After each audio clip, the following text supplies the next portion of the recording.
এই সিঁড়ি দিয়েই মায়ের কাছে যেতে হয়। রয়েছে দুপাশে ফুলের দোকান আপনার মাকে পুজোর ডালি নিয়ে যাওয়ার জন্য। এখানেই মা মুন্ডমালা ছেড়ে স্নান করতেন নদীতে। এই মায়ের রূপ মুন্ডমালিনী। রয়েছে শ্মশান, যার আধুনিক চিন্তাধারায় তৈরি। আমার বাল্যকালের থেকে অনেক পাল্টে গেছে এই শ্মশান। এখানেই মাথা ঠেকালে আমার মনের শান্তি পায়। এখানে মানুষ তার প্রাণ ফিরে পেয়ে যায়। রয়েছে এই সিদ্ধ পুরুষ, যার জন্য তারাপীঠের আজকে প্রসিদ্ধি। চলুন ঘুরে আসি আমরা এই মায়ের কাছে, মহাতীর্থ তারাপীঠ। প্রথমেই সবাইকে আমার এই চ্যানেলে স্বাগত। এই মায়ের কাছে যেতে আপনারা চারিদিকটা অবশ্যই দেখে ধীরে ধীরে এই সিঁড়ি দিয়ে এগিয়ে চলুন। আপনারা কি জানেন এই তারাপীঠের পুরাতন নাম চণ্ডীপুর? হ্যাঁ, ঠিক শুনেছেন। তৎকালে এই নামটি ছিল চণ্ডীপুর।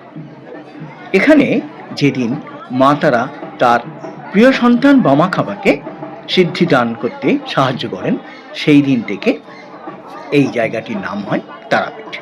আবার অন্য কাহিনীও আছে। ঋষি বশিষ্ঠ মা তারার ধ্যানে মগ্ন ছিলেন, কিন্তু কিছুতেই মাকে পাচ্ছিলেন না। তখন ব্রহ্মা তাকে আদেশ দেন কোনো শ্মশান ঘাটে গিয়ে মায়ের জপ করতে।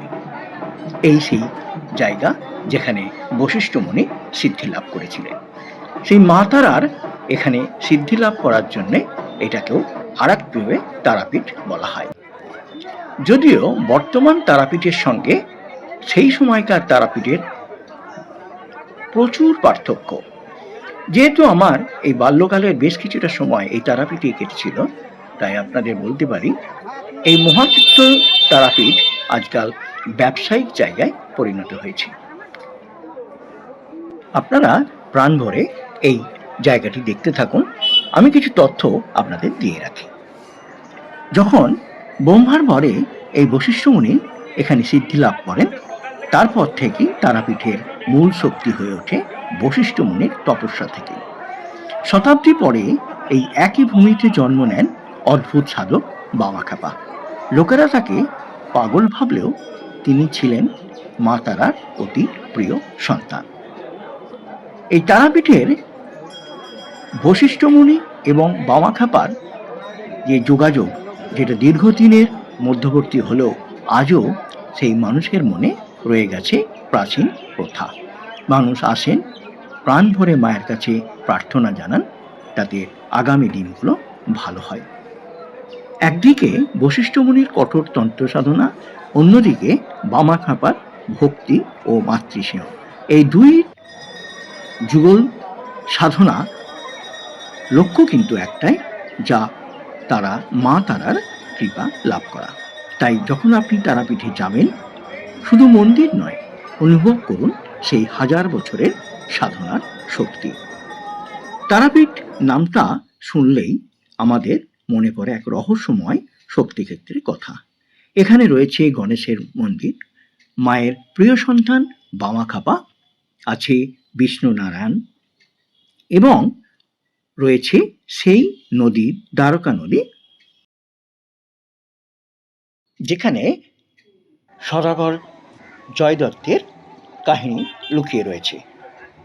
বাণিজ্য সেরে যখন ফিরছিলেন, তখন তার একমাত্র পুত্রের দুর্ভাগ্যজনকভাবে মৃত্যু হয়। অলৌকিক পুনরুজ্জীবন তার ছেলের এই নদীতে স্নান করার পরে। জয়দত্তের মৃত পুত্রের অলৌকিকভাবে প্রাণ ফিরে পাওয়ার পরে মায়ের প্রতি কৃতজ্ঞতা স্বরূপ উনি এই মন্দিরটি নির্মাণ করেছিলেন। লোকবিশ্বাস অনুযায়ী এটি তারাপীঠের প্রাচীন মন্দির স্থাপনের মূল সূচনা। তারাপীঠের নামটা শুনলেই চোখে যেমন ভেসে ওঠে মহাশ্মশানের জ্বলন্ত চিতা, তেমনি তার নিকটবর্তী একটি জায়গা মুন্ডমালিনীতলা, সেই হাড়হিম করার একটি জায়গা যেখানে বটের ঝুড়ি। তারাপীঠ মন্দিরের উত্তর দিকে দ্বারকা নদীর পার ঘেঁষে এই পবিত্র স্থান। জনশ্রুতি আছে, মা সতী যখন অগ্নিদাহে প্রাণ বিসর্জন দেন তখন তার দেহের অংশ বা অলঙ্কার যেখানে যেখানে পড়েছিল সেখানে তৈরি হয়েছিল এক একটি সতীপীঠ। কিন্তু এই মুন্ডমালিনী তলা কোনো সাধারণ মন্দির নয়। কেন এর নাম মুন্ডমালিনী তলা? কথিত আছে এখানে আদি যুগে পঞ্চমুণ্ডির আসনে বসে দেবীর আরাধনা করা হতো। মুন্ডমালিনী স্বয়ং মা তারার এক ভয়ঙ্কর কিন্তু করুণাময়ী রূপ। এখানে আজও বিশ্বাস করা হয় যে তান্ত্রিক সিদ্ধি লাভের জন্য এটি পৃথিবীর অন্যতম শক্তিশালী জায়গা। এখানে সাধক ভামাখাপাও তার সাধারণ জীবনের বেশ কিছুটা সময় এই মুন্ডমালিনী তলায় কাটিয়েছিলেন। আপনারা যদি এই রকম আরও কিছু তত্ত্বভিত্তিক জায়গার সন্ধান পেতে যান তাহলে ঘরে বসেই মানুষ দর্শন করতে পারেন। আমি আপনাদের নিয়ে যাব সেই সকল জায়গায়।